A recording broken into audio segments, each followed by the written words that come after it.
season 2. It's done. The whole show's done. Yeah. Goddamn, what a beautiful show.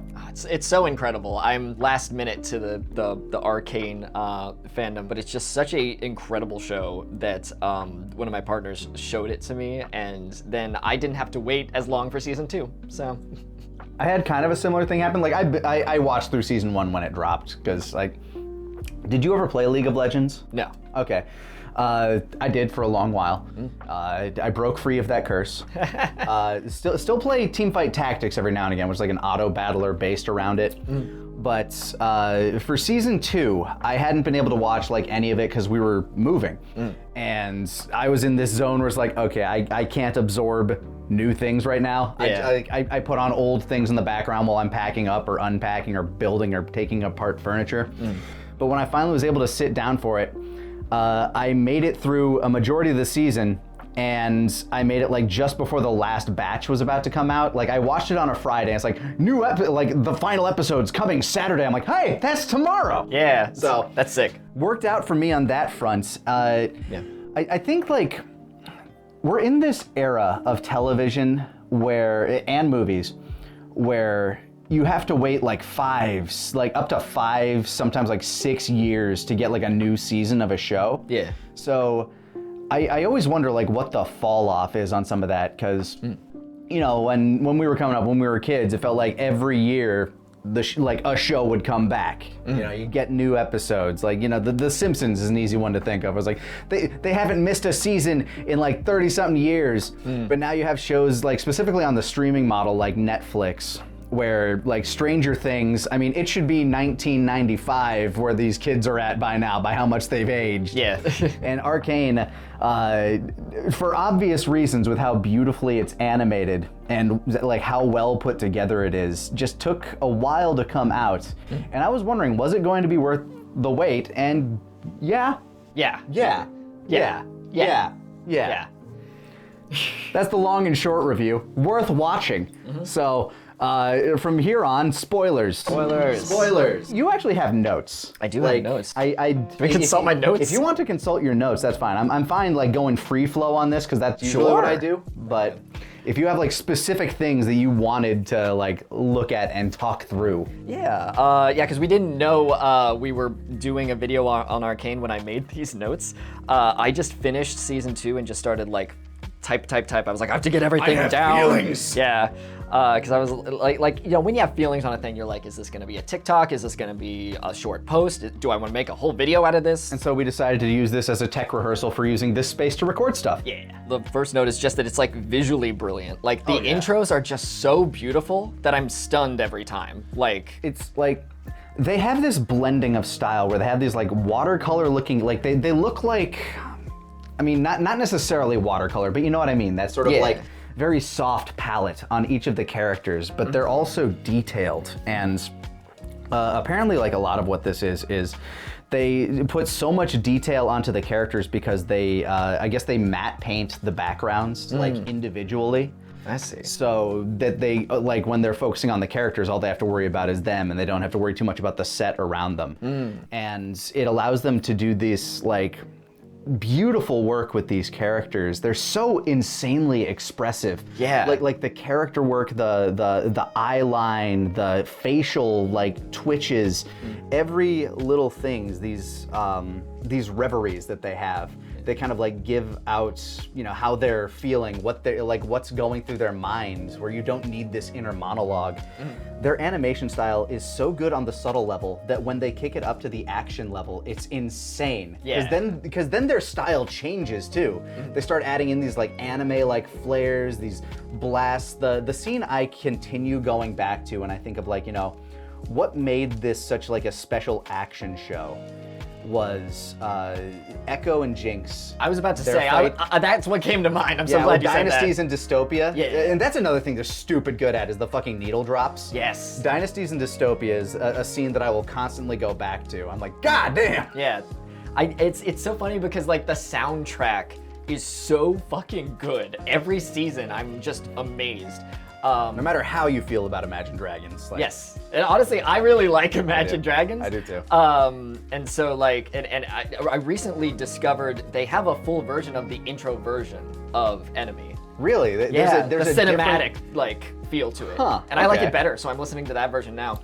That's fair. I was never a huge fan of the rap break at the end of the original song. I'm so glad you said that, because I became... Okay, you know what? Bad way to end that song! I have said publicly, I fucking hate the rap, it fucking ruined it. But you know what? It fits really well in the cinematic Does version. it? Yeah. Okay. So they fucked it up somehow by putting it in the It must be something radio in the, it version. must be something in the mix. Yeah. I don't know. I can't, like, I'm sure Stefan, someone who knows music better, could look at it and be like, oh, that's why you like this and you don't like this. But for me, who I don't know what the fuck I'm talking about, I just know that the cinematic version, I'm like, oh, it's really good. Yeah. Okay. Why this better? Don't know. Good. Yeah. I'm so glad you had the same thought, because I had that niche thought in my head, and I'm like, I don't want to bring that up, because, like, who can relate to that? But maybe other people fucking think that too. In the comments, do you relate? Did you hate the rap verse?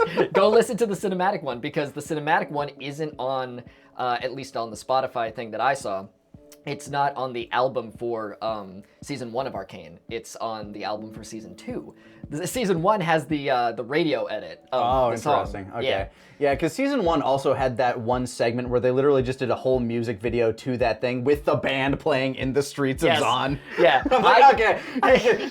Which is one thing that they do continuously. They're really good at the music video motif. And I'm wondering, Yes. like, do they have like a background in that? I don't know a whole lot about the studio other than they're going to make a movie that I'm very excited about. Something of Sparta. I can't remember the exact name of it. But I cannot be more excited for seeing more of what this studio has to offer with after what they've done with Arcane, because all of their music bits when they do like a like that needle drop, the fight scenes, specifically like, you know, when Jinx gives that one lady a new arm, I fucking love that, and they mix in the Get Jinxed, like they do a remix of the song. Paint the Town Blue. Yes. Fucking sick. Sick. Heavy is the head that wears, heavy is the head, or heavy is the crown. Yeah. That whole bit at the end of episode 1. Like, there's so many bits where, like, the needle drop happens, you're just like, oh, fuck, I'm in. Yeah. And it just amps up the emotion. I was in tears several times in this fucking season. I was like, feelings! Yeah, like, consistently tearing up for me, too.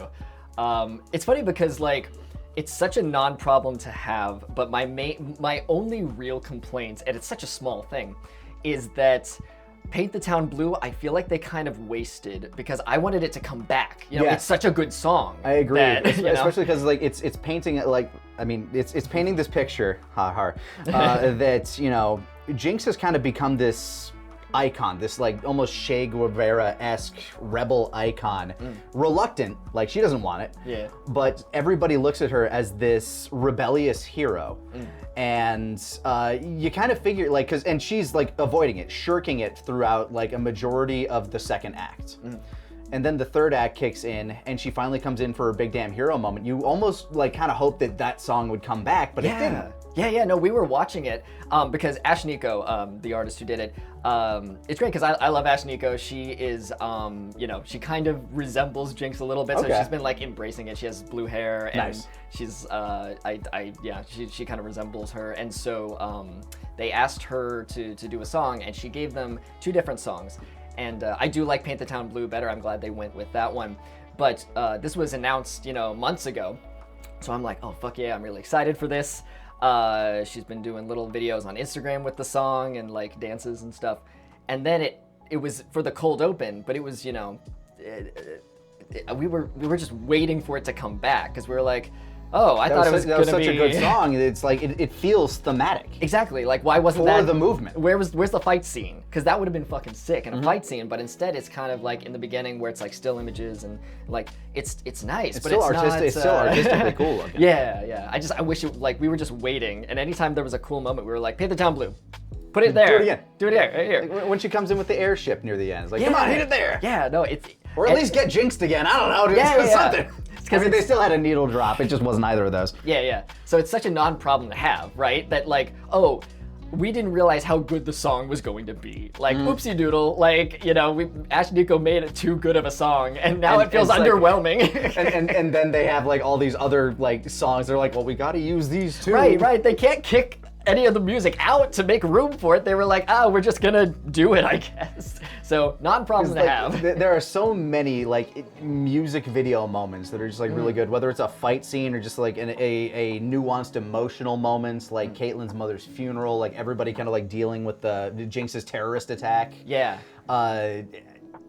It's really cool how they blend, like how they've done like with the musical motif in so many different levels, like just in so many different emotional strokes. Yeah. But ultimately what this show comes down to, more than I think anything else, like we can talk all day about how beautiful the fight choreography is, how beautiful the art style is, because it is, but the way they write the characters and their whole stories throughout, oh my God, the relationships. Yes. Fucking amazing. Yeah. Like you have so many different stories kind of entangling in different ways where, like, you know, some of the characters really don't have much, but their stories intersect in ways that end up resonating throughout in this harmonious chord. Like, because I mean, obviously you got like Caitlyn, Vi, Jinx as kind of like this trinity of people trying to figure out their way. You have what is essentially kind of the main like story through line of Jace and Victor, because they're kind of like, you know, the philosophical story that's being told. The relationship between, you know, parents and their children, older sisters and younger sisters, because Jinx also gets that little tiny munchkin that kind of becomes her little sister figure, symbol of innocence. It's, oh my God, which story thread for you was probably like the most impactful? Oh, that's a good question. Because I love it all, but like if I had to think about it, I really enjoyed like what they did with Vi and Caitlyn, because like it's so funny that Stefan's gaydar is way better than mine. I had no clue that they were actually gonna get together. For real. Yeah, the entire first season's super hinting at that, but yeah, I was like watching season 2, I was like, I guess they kind of flirt with each other in season 1. And then I went and watched it back and I was like, oh my God. Oh, wow. I'm so clueless.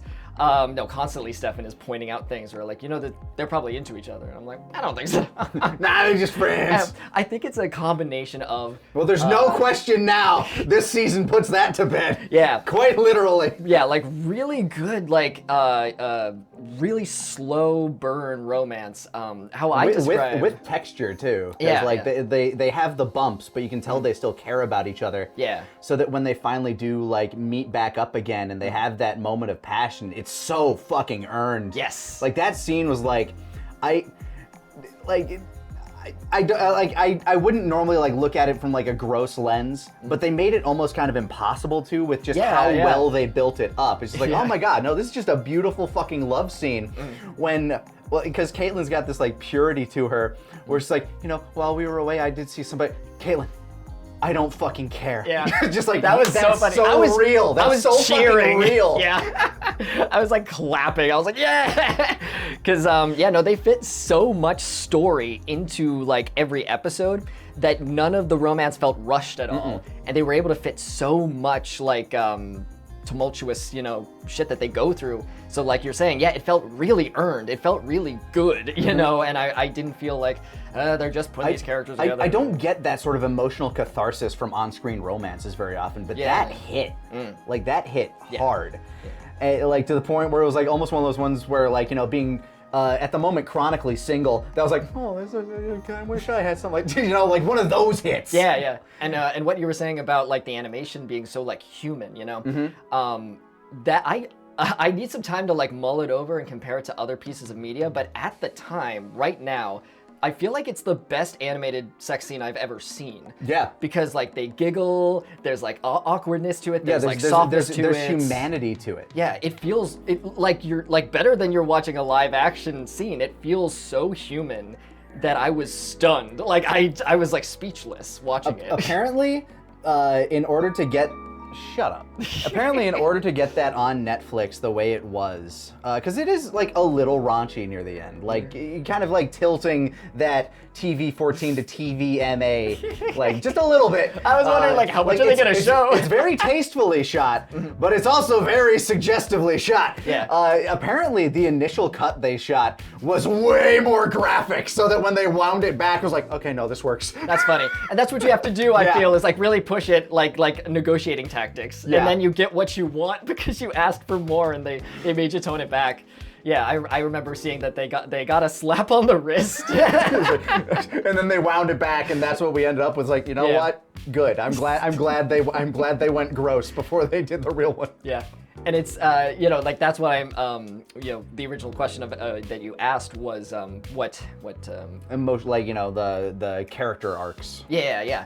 That's as a writer and a human and a person and someone who wants to make shit, that was so inspiring to see that it can be done so well. Because this show doesn't spoon feed you exposition, and it like treats the audience like they're smart. Yeah. And that's so rare for shows nowadays. I mean, right now, Netflix and like some other people are like, oh, well, we want to produce content that people can be on their phones while they watch. Yeah, I hated that. Yeah. Like, What's the point? You know? it's like the fucking Elon saying like, I want to make a studio like for AI to create video games. Like, why are you trying to take the humanity out of art? It's like, yes. It's look, if you like, I can be on my phone and absorb something in the background, but I also, like, if I'm paying attention, want to get more out of it. Yeah, no, it's consumption for consumption's sake. It's like just making things so that, like, just brainless churn it through. And it's so refreshing to see something that just like challenges you, and there were some memes going around at the time where Caitlyn was being kind of a bitch, and they were like, the LGBT community does not forgive Caitlyn. We do not claim her. And then by the end, we're like, okay, she's fine. Jace, we do not claim Jace. Fuck you, Jace. But in the end, he was also kind of right. Yeah. Like they play with politics in this show in such an interesting way, where it's like you can see what would drive somebody to lean into authoritarianism. Yeah. If like you do have this like renegade elements out there that at a moment's notice could literally nuke your city with the technology that they stole from you, how do you react to that? Yeah. So in some cases, like, maybe they're a little bit right to increase their security, and a lot of times when you're a much larger power, that can be taken way too far, which they show quite often in the show. Like, there's this duology, this I mean, it's always been about like the haves and the have-nots, Piltover and Zahn, and their relationship within, which is why it's so interesting when we get that whole time rift angle with Echo and Heimerdinger, when they get shot through time to a point where hex tech never existed, so that the balance of technology never went way out of scope. And so that the people of Zahn actually were a bit more equal, had a much nicer place to live in because they weren't being exploited by this massive technical superpower. So, and that whole arc there, kind of like, it's hard to say, because I'm going back to kind of like the question I asked you. Part of me really wants to say that like Echo, throughout the entire second act, was one of my favorite things to watch. Like his relationship and like him trying to learn how to deal with things. Yeah. That or Jinx, Vi, and Vander.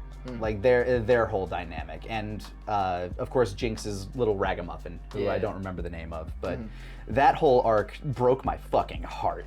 Oh my god, yeah, no, like the moment that like the little girl, she's running, the moment that like the music starts where there's animated them dancing, my girlfriend and I looked at each other and we were like, this girl's dead as fuck. There's no way she... I literally looked at him like, little girl, no.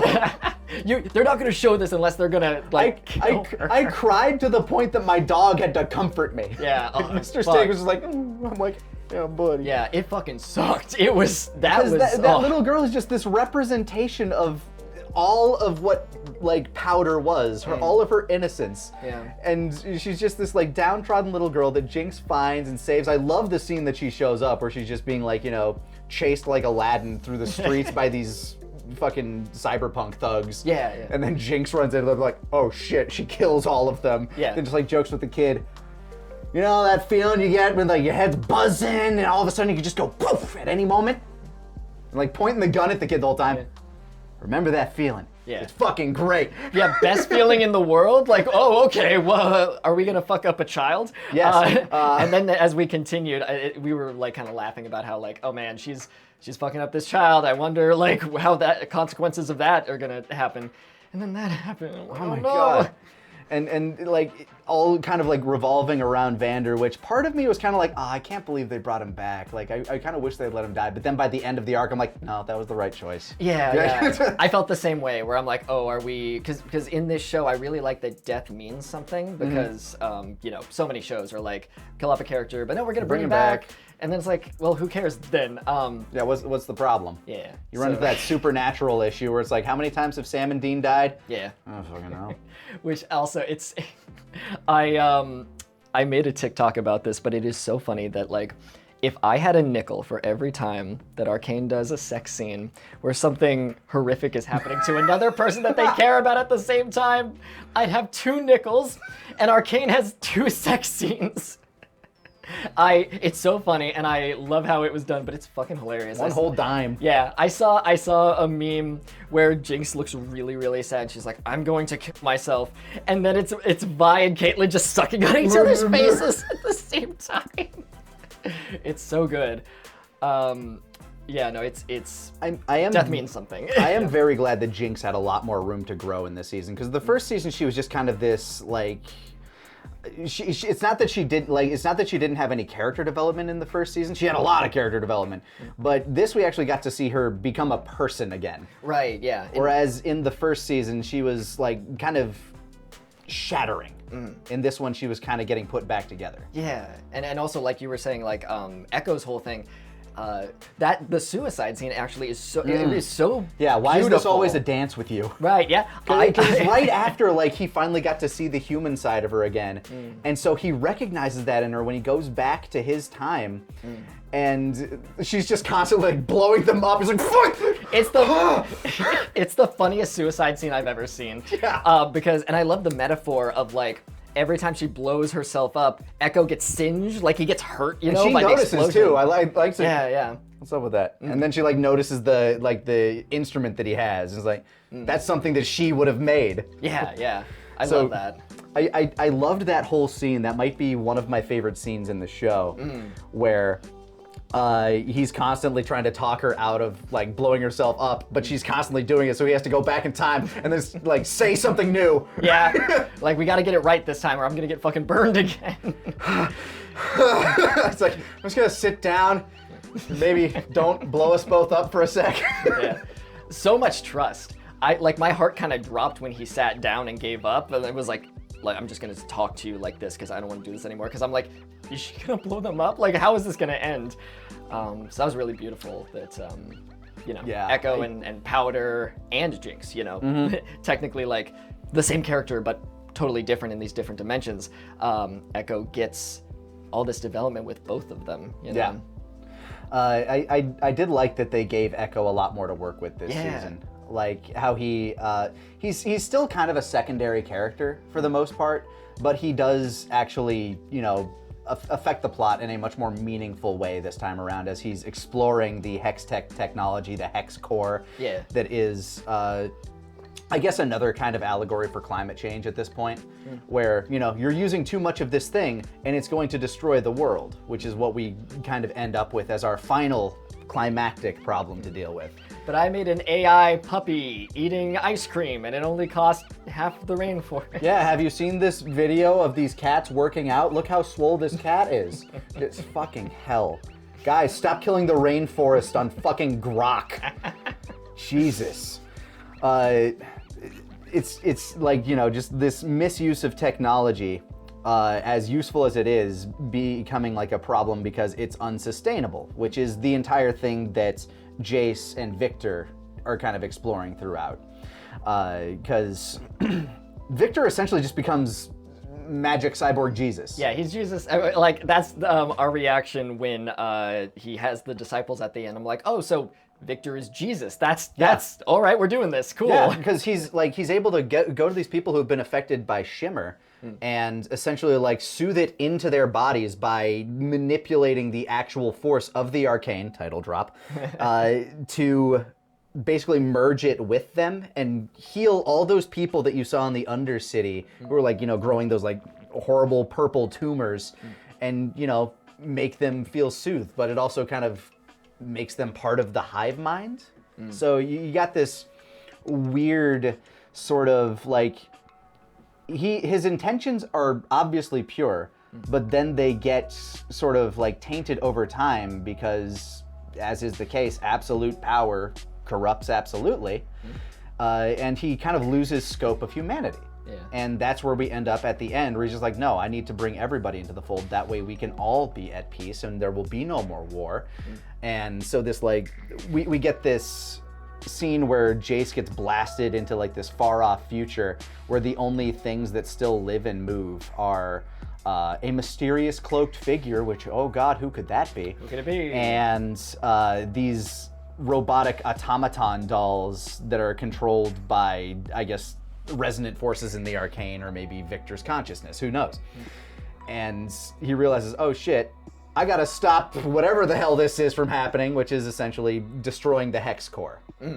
That's the ultimate climax, which, as a climactic final threat, fucking great. Unfortunately, it doesn't leave a whole lot for Vi and Jinx to do, but their arc isn't that grand of scale to begin with. Their arc in the second act is all about, or the final act is them and Vander and coming to terms with, I mean, yes, they do fight for the city. They do fight for humanity at the end, but it's mostly in terms of like trying to save their dad and save their relationships and save each other. Yeah. And it all ends with a beautiful sacrifice scene. And it really broke my heart rewatching it because I did a little refresh of season 2, where the thing happens, the explosion happens or whatever. They're no longer controlled by Victor, Jesus, computer magic, and Vi is just standing there looking at Vander Warwick. What's the name? Yeah, we just go with Vander. I mean, he's supposed to be Warwick, the character from the game. Yeah. Like that's, but I guess at this point he's Warwick. Because I don't know. Gone. I don't know if they changed like the lore or anything like that in the game. Yeah. There are a lot of stand-in characters for characters that are in the game. Like that dude with the big shield, who they took a damn long time showing the face of when he first showed up. So I'm like, oh, he must be someone from the game. Then he sits down, I was like, I don't know who the fuck you are. But like, there's a dude in the game named Braum whose arm, like his weapon is a giant shield. So I think he's supposed to be kind of like an allegory for that. Oh. Just like there are these characters that are kind of characters in the game, but they just didn't feel like opening that can of worms. Yeah, that's fair. They're also like adding new skins, which I thought was going to happen. Yeah. To like incorporate everything. But it fucking broke my heart because like Vi is standing there looking at Warwick, and Jinx is like, "You have to jump, like get off of there, like And she just breaks down, and like Jinx wouldn't have died if Vi had just jumped off and not dealt with these feelings. But she had to take that chance to try to save her dad because she has that survivor like guilt where she still believes it's her fault that he died to begin with because he died protecting her. So she like, it's again beautifully written character arcs. Yeah, it's beautiful. There's so many like wonderful metaphors of like I personally see that as a metaphor for like, even though someone is your family member, if they're gone, like. They're just going to keep hurting you if you are approaching them like they're the same person. And if they like, even though it's not his fault, it's, there's no way to win him back. He's gone. Vander's gone. You know? And that fucking sucks. I also, like, we alluded to this near the beginning, but I did like how it contextualized his relationship with Silco and Silco's relationship with everybody else. Because Silco became hard because he had to after he felt like he was betrayed by Vander. And he's like, okay, nobody else is going to help me. I need to get freedom for my people at any fucking cost. So he became evil, essentially. Like, he let the world harden him to the point that he lost his humanity. And you get all these scenes of him either earlier in his life or in the alternate timeline where, you know, they never had to go to war with Piltover, and he's just kind of a normal dude. Yeah. And it's like, so it gives you that context of like, man, yeah, sometimes life will just beat the shit out of somebody so much that it takes from them. It changes them fundamentally. And I know that happens for real. Like, that happens to people. It's shitty. Life is messy.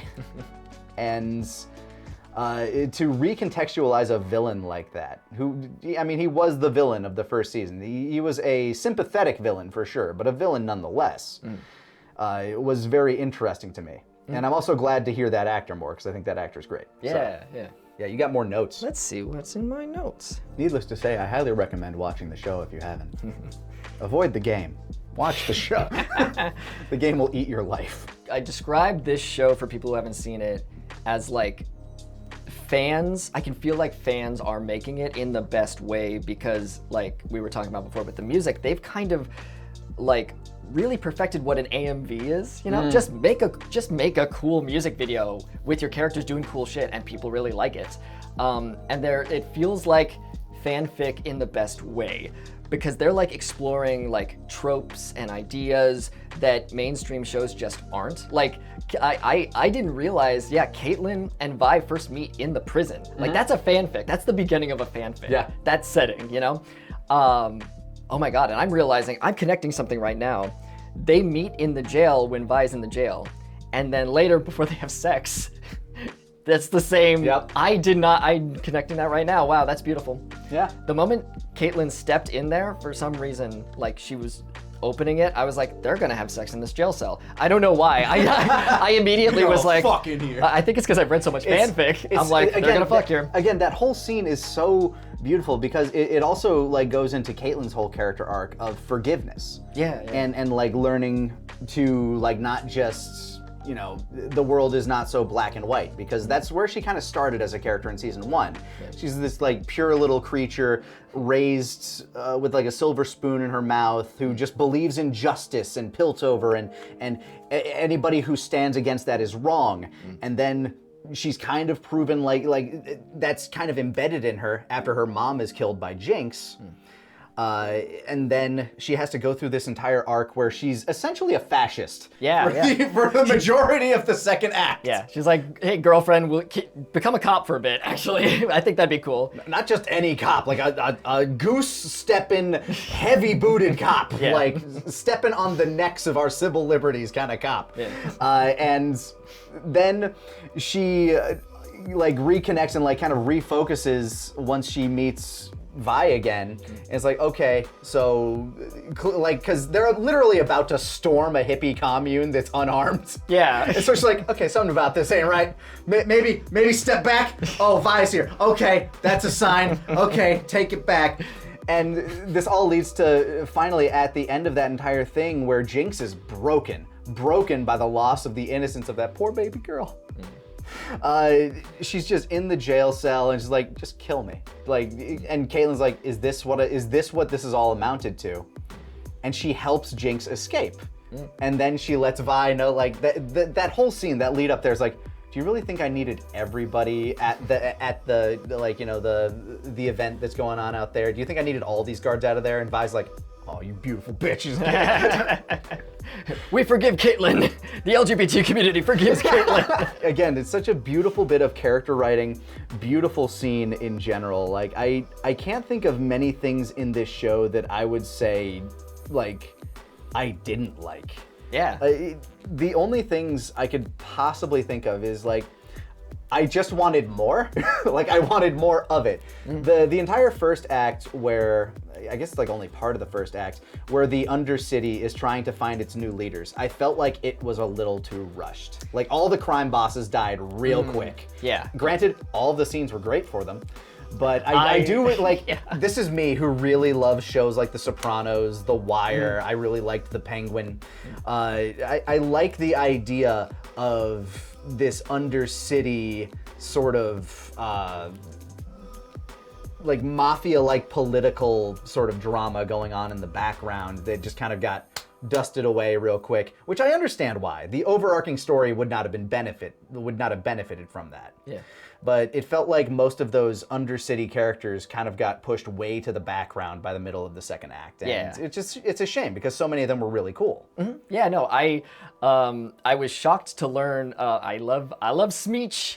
What a little freak! I love this weird man. I hate looking at him. Little weirdo guy. I love a little freak robotic with augmented arms. Like he's creepy crawling. Like I hate when he's on screen, and I love him so much. Yeah. He's just I'm gonna fuck things up. Ah shit. I like getting in close. That's the thing about you guys. You like getting in close. Ah, fuck this. Yeah, I was shocked to learn he's in one episode. I was like, really? Smeech is only in one episode? Because he's in the so background. much. He's in the background of a few other episodes, but he only gets like, God, it's not even a full episode of focus. Yeah. He gets like 3/4 of that episode, like in like 3 scenes of it. He's in the beginning. He, negotiates with one armed girl who I just can't remember the name of for the fucking life of me. Yeah. And That's gonna bug then me. he has that final conflict with Jinx. Yeah, And it seems a lot longer because they fit so much shit into each episode. And like I was saying, like it's so interesting that they fit so much and yet nothing feels rushed. I like, except for the crime boss stuff. Just that story arc in general for me. I felt like, man, I was really liking it. I wanted more, but I know why they didn't, because they had so much more shit to do and only 1 season to do it. Yeah. Which I'll go into this. I like short series, like a 2-season series. Fucking amazing. Yeah. Like let shows end. I don't need shows to go on for like 15 billion seasons. Because that's when they get bad. I know that's the money machine, and it's not like they can't have any good episodes from there on, but like, I'm going back to The Simpsons. Simpsons, like, seasons, God, I don't know, like 10 through 30 sucked. Yeah, so I guess we don't have many complaints, but if we had just a little list of anything, it would be the crime bosses was a little rushed. Yeah, I just wanted more room for that story arc to breathe. Every now and again, you can sense the. I feel like they wanted to do more with Echo and Heimerdinger in the alternate timeline. I feel like they did. Not that they didn't do enough, but I felt like that there could have been more there. Yeah, like I feel the same way, where it's like I would have liked more, but I'm happy for what they fit in, Yeah. So yeah, the crime boss thing, and also just paint the town blue. It should have come back in some way because it fucking rules. Put it back in there. So that's our really only 2 real. I can't think of anything else. Show's fucking magnificent. Yeah. And I know we're not going like super in depth on like the overarching story and stuff like that, but what did you guys think? Did you like Arcane season 2? What did we skip over that you think is not worth skipping over in this conversation? Because honestly, there's a lot of shit that happens and we didn't talk about all of it. What's your favorite Smeech fanfiction? Yeah. Tell us about it. Tell me your favorite Smeech. Your Smeech Sona. Everyone make their Smeech Sona. Man, why isn't he in the game? Like, we need Smeech. Get more Smeech. More Smeech. I'd play League of Legends if Smeech was there. Yeah, I would be a Smeech main. Give me some Smeech. All right. Well, hope you enjoyed this conversation. Enjoy Arcane, and we'll be back for more stuff. This space will probably be evolving as we go. So. Yeah.